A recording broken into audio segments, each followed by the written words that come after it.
So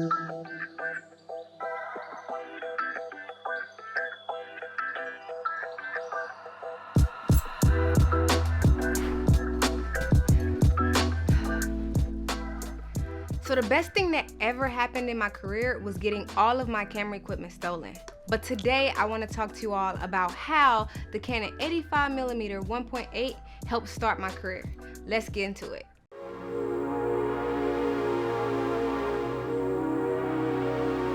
So I moved to LA in 2012, and we all know the LA stories. It's really hard to find a job, really hard to get in, really hard to connect because it's such a big city, and it all was true, honestly. I didn't know anyone when I first moved out here. Me and my best friend moved out here together to start a production company, and so it was really, really hard trying to find a job. And so luckily, because I knew one friend from college, she knew someone who had their own production company. They brought me in on a favor, honestly, to be a video editor. So I really was just doing freelance video editing work. I also had the Canon T2i, so I was shooting for them every now and then, doing photography and, you know, event video production work.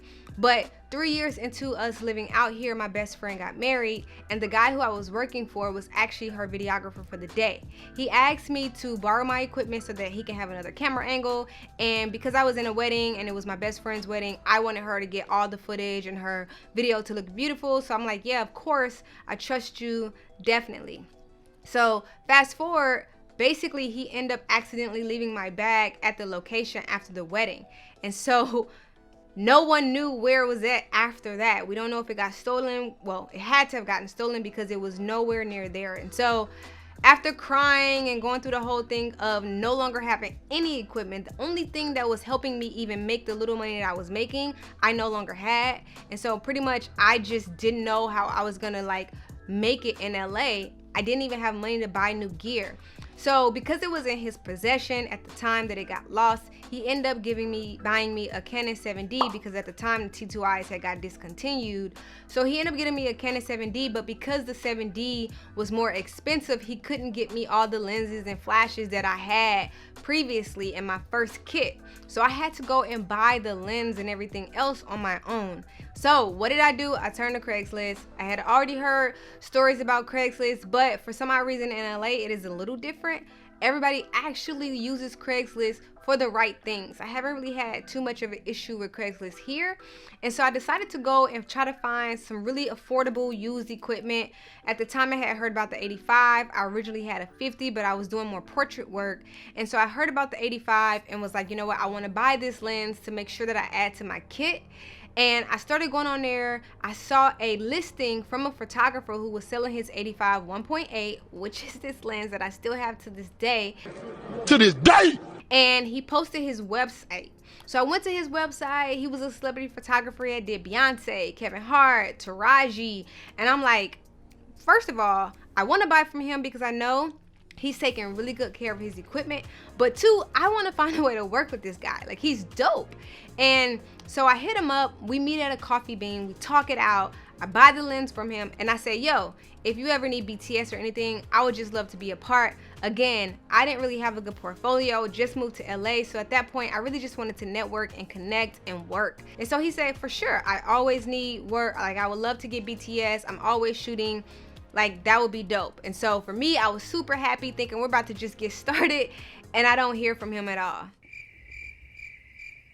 But a couple weeks later, he hit me up and he invites me onto one of his shoots where he was shooting Lance Gross, and he asked me to do BTS.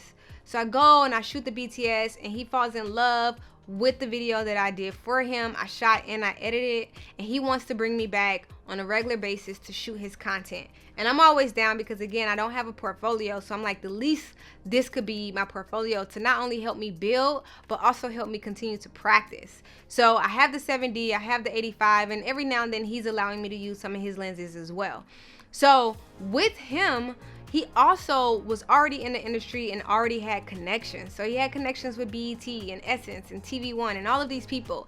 And because he trusted in me and he saw my work and he valued me, even just meeting not too long ago, he just believed in me enough to want to spread my name out there as word of mouth of, you know, this girl is dope. If you ever need video, please hit her up, please hire her. And that's what he did. Honestly, to this day, he is still my mentor, and we talk all the time, literally, about business, about invoices, about how much I should be making, about just because he continues to believe in me. And this was in 2012, 2013, and it is now 2021. After I started working for him, my first gig through him was with TV1. So I was actually doing BTS on a commercial for the NAACP Image Awards with Anthony Anderson. And that was the first video I did after he recommended me. And they loved the video so much that they started calling me back as well. But it didn't stop there. He also had a friend who was starting a web series called Creators of Color, and he brought me in to DP that as well. I was able to do a lot of talking heads, docu-series kind of content. That series really just kind of like went to the mountains, honestly, because we were able to interview different celebrity artists and talk about how they got started in the industry. And that really helped build my portfolio when I first got started. So honestly, between TV1, Elton, and Eric, I pretty much was able to just kind of get in and slide into the industry, thankfully, because of them. Otherwise, I honestly felt like it would have been a lot harder to do because I knew no one. And so it's crazy because I still use this lens even in 2021. It is still by far one of my favorite lenses. It's the Canon 85mm f1.8, and I use it for a lot of my portrait work, majority of my portrait work. And so I'm just honestly thankful for this opportunity, because had it not had been for that situation where, of course, I was crying, I was sad, I was down, I didn't have the money to get the equipment again, but God really turned the negative around for my good, and I'm just so thankful for that, because it could have been worse. But I just wanted to come and just really bring that story to you all today, because I know there's so much that happens to us in this industry, and we look at it as a negative. We look at it as something that pushes us back into our career, but it really was a setup for a comeback, because had it not been for any of that, I don't feel like I would have been where I was at the timing that I got to where I was.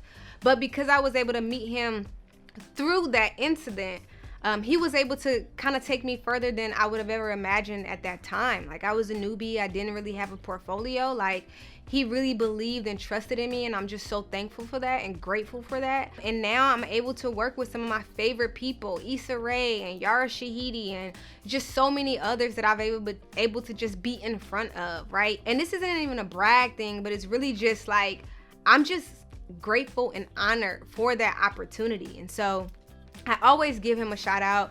Like I said, he's still my mentor to this day. I talk to him all the time. We still work together. And so I really just wanted to create this to say thank you, Eric. Thank you, TV1. Thank you, Elton. And thank you, everyone else who supported me thus far, because you guys didn't have to, right? And so now I'm able to go and create in the way that I would love to create and continue to develop my eye.